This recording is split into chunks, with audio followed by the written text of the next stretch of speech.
Two teams come in and both teams leave on top of the Western Division. Hyannis, however, coming out with the win 9-5, now knotted at 28 points atop the Western Division standings with the Wareham Gatemen.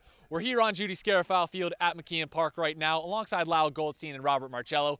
I'm Chris Lucey, and gentlemen, this was a huge bounce-back game for the Harbor Hawks. But Lyle, I'll start off with you. You were on the first half call, and Gavin Hollowell came out, and it wasn't his best outing of the season per se, but certainly enough to get the job done and set the table nicely for Hyannis. Yeah, it was the first time this summer he's allowed more than a run in any of his appearances so far this summer.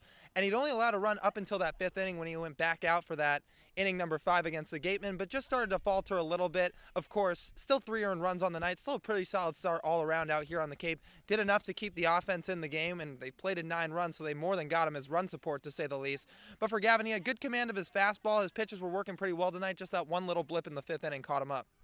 Dylan Thomas snagging his 5th save of the season as well. And then Lyle, in the middle, the bridge between Hollowell to Thomas was Ryan Pepio, and he was outstanding tonight. 3 1/3 innings pitched, and that's now 5 2/3 innings pitched against the Gatemen this season for Pepio. He's only allowed 2 earned runs, both of them coming tonight, but still an effective outing for him. What is it that makes him so lethal on the mound? Really just his swing and miss stuff. I mean, this is a guy that leads the Harbor Hawks in strikeouts. He was just named Cape Cod Pitcher of the Week this past week.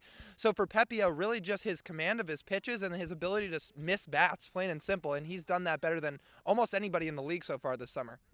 A 9-5 win for Hyannis here at McKeon Park, but not without controversy. In the top of the 7th inning, Don Snedden put the game under protest when he attempted to insert his designated hitter, whom he had pitch in the previous inning, for the pitcher that came in after him. So from 1 out in the top of the 7th inning, the game is under protest. Be sure to keep tuned on the Hyannis Harbor Hawks digital network and on team social media at Harbor Hawks for updates on whether or not the game's protest is upheld. If it's upheld, this game will have to be restarted from 1 out in the 7th inning, and if not, the result holds a 9-5 win for Hyannis. And Robert, you were on the second half call. Will Holland really heated up around that second half call. Ended up 2 for 4 on the day. Everyone in Hyannis is so excited about him. He hit .315 for the Auburn Tigers this year.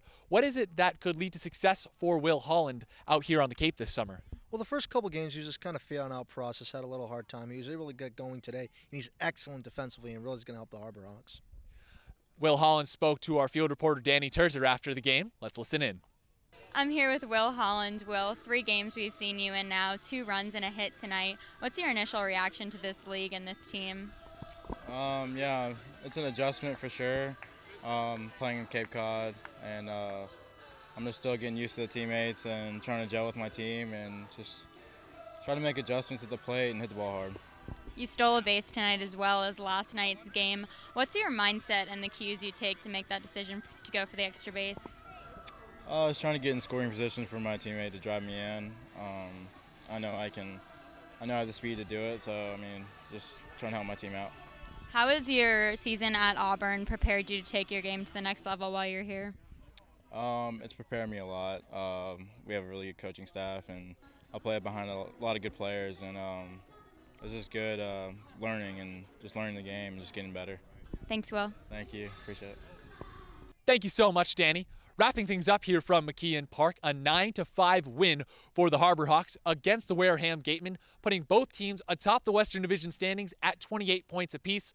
It's a 3-2 series lead on the season for Wareham right now. One last game remaining between these two ball clubs, but before we get there, there's a game against the Harwich Mariners for the Harbor Hawks down at White House Field tomorrow at 6:30. And Lyle, I'll start with you here. What are the keys to the Harbor Hawks starting a little win streak here? Well, if track record and data says anything about the Harbor Hawks and Mariners this season, it's that it's going to be a low-scoring game. So for Hyannis, it's going to be you're going to have to pitch well, and the bullpen's going to have to do their job as well. But we've seen how locked down they've been for the better part of this season, especially against the Harwich Mariners. So the pitching's going to be the key and the X factor for them tomorrow night. Rob, how about you?